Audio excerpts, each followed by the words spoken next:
Assalamualaikum warahmatullahi wabarakatuh. Ini pembahasan mengenai mata pelajaran sejarah budaya Islam terkait. Bapak ulang lagi nah. Bapak menghabiskan upaya atau sebab gagasan memaksimalkan proses belajar mengajar. Jadi Bapak upayakan menambah, biasanya kita hanya rekaman suara, nah juga bertambah dengan visual. Mudah-mudahan dengan cara kayak ini lebih mudah untuk proses pembelajaran atau apa istilahnya transfer pengetahuan. Mudah-mudahan amin.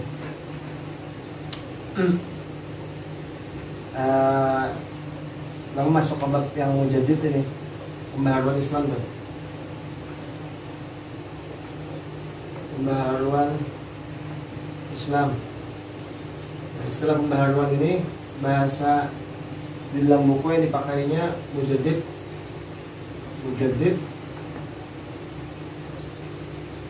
atau tajdid.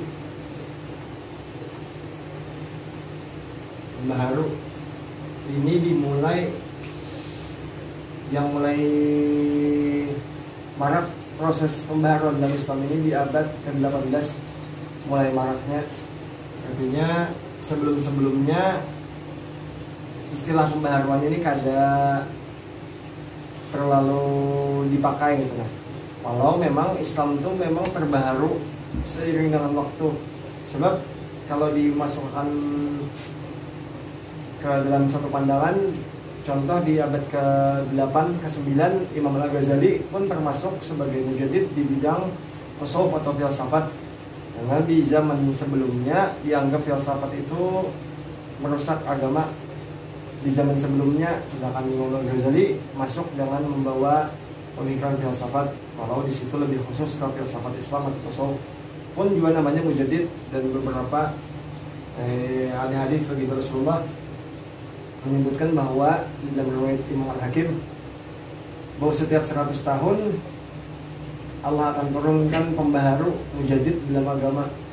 Cuma ini Bapak pakai dua pandangan adalah mujaddid ini karena pandangan yang terlalu ke kanan.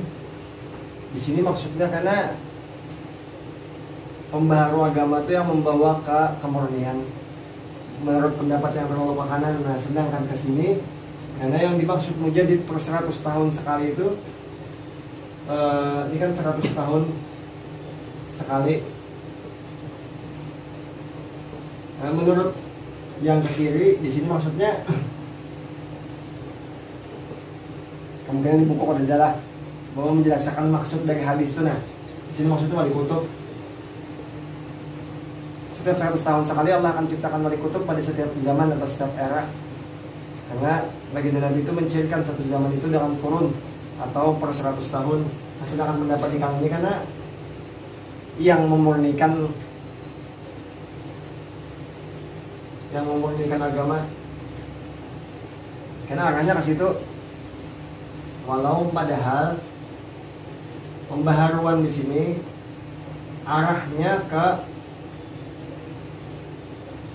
Islam itu dibagi dua kelompok. Nah, satu kelompok karena istilahnya tradisional,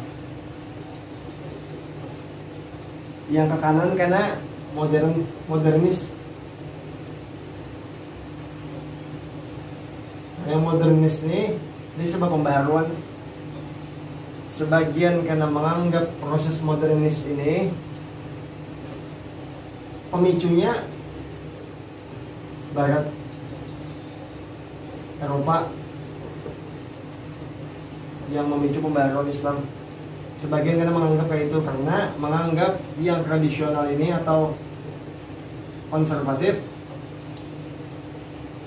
ini jadul atau terlalu kuno atau kolot, yang membawa ke Islam yang konservatif menurut yang modernis. Bapak sudah pernah bahas tentang Allah di kelas yang mana, tentang di Saudi yang mulai membawa ke arah bebas atau kapitalis. Itu modernis yang dimaksud. yang terpengaruh dengan barat, sedangkan yang terlalu kolot dianggap karena tradisional atau konservatif. Nah, itu istilah pembaharuan yang dimaksud di buku nih lah. Pembaharuan itu maksudnya ini yang dipengaruhi oleh Eropa. Walau karena di dalam Islam ada juga istilah pembaharuan, ini kan pembaharuan kesini arahnya.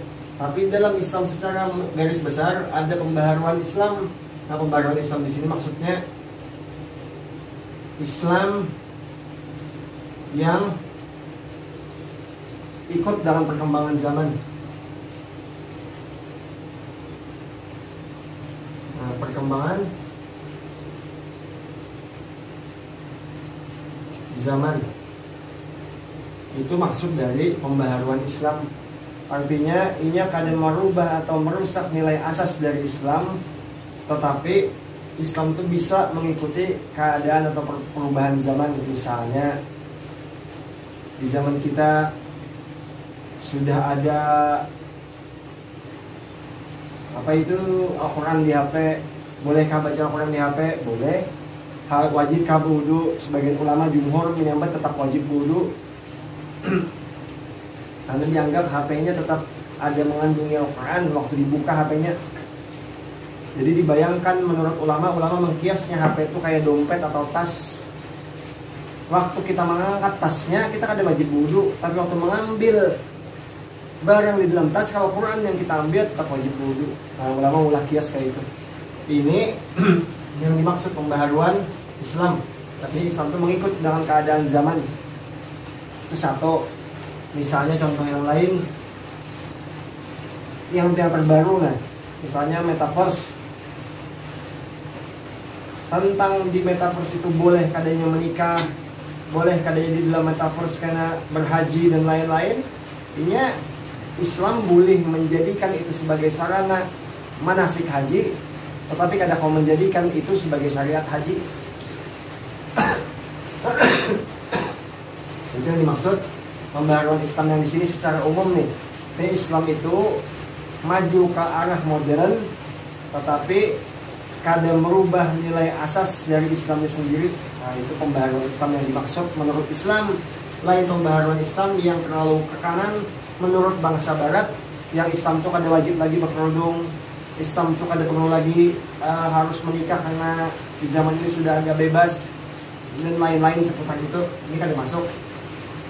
Atau terlalu konservatif, misalnya kada boleh pakai HP, kada boleh pakai mikrofon sholat karena itu terlalu kada dari zaman Nabi Allah dengan berbagai sebab. Nah, yang dimaksud pembaharuan Islam itu kan itu. Nah, supaya kamu paham definisi dari pembaharuan dalam Islam, karena tokohnya di pembaharuan dalam Islam kadang membawa ke arah yang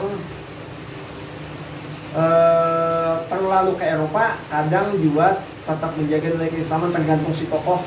Nah, di antaranya karena tokoh yang dimaksud sini walau di buku Kadada di abad 18 itu Muhammad bin Abdul Wahab, salah satunya pembaharu dalam Islam atau dikenal dengan Mujaddid.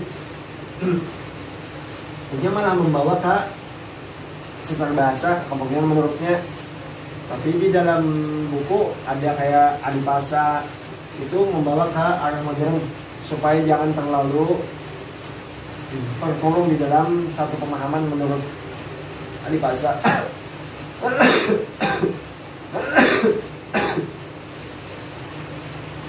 Karena memang proses modernisasi atau pembaharuan Islam ini normal di zaman itu terjadi dikarenakan Turki Utsmani itu memerintah kebanyakannya daerah Eropa, Andalusia, Eropa, Yunani di situ banyak. Jadi sehingga pengetahuan dari bangsa Yunani mulai masuk dan terserap ke kebudayaan Islam, sehingga ada banyak penemuan-penemuan Islam yang serupa dengan itu. Misalnya contoh ini salah satu kebudayaan Kubah. Masjid itu kan kebudayaan itu arsitekturnya lain ampun Islam. Bentuk kubah tanpa tiang di tengah tuh, tapi dipakai sampai ke Indonesia dengan bentuk kubah tanpa tiang di tengah karena dapat membanyakan saf karena ada pelutihan di tengah dan dipakai. Itu bagian dari pembaharuan. Kada juga harus, di zaman Nabi kada ada bentuk ubah ini bentuk ibadah agama yang lain, kenyataannya kada. Kita masih tetap mengikut ke perkembangan. Jadi maksud dari pembaharuan di sini nih, simpulannya bahwa pembaharuan itu ini proses atau upaya dari penyesuaian antara agama dengan zaman, tetapi kadang merubah nilai asas. Nah, poin utamanya itu yang dirubah bukan nilai asas, melainkan perkembangan zaman yang harus diikuti oleh agama tersebut. Di zaman ini teknologi salah satunya, internet dan lain-lain. Tapi harus paham bahwa setiap perbuatan itu memiliki konsekuensi. Kalau perkara sepele, misalnya wifi itu, wifi ini kan lain barang kayak senda dan baju, tetapi mengambil wifi tetap mengambil. Kalau bendanya kada zahir, bendanya maya, tapi mengambil tetap mengambil. Nah, agama memberi nilai asas mengambilnya itu. Nah, masalah perbuatannya itu perbuatan di zaman ini, maksudnya wifi itu dianggap sesuatu barang yang diambil dan kada hilang. Ya memang kayak itu secara zahir, memang kayak itu, tapi kenyataannya mengambil di dalam asas Islam tetap mengambil. Nah, itu poinnya, supaya jangan menghilangkan nilai keislaman di dalam asas-asas pembaharuan. Nah, itu seputar tentang definisi dari pembaharuan Islam. Allah Ta'ala alam bisawab. Assalamualaikum warahmatullahi wabarakatuh.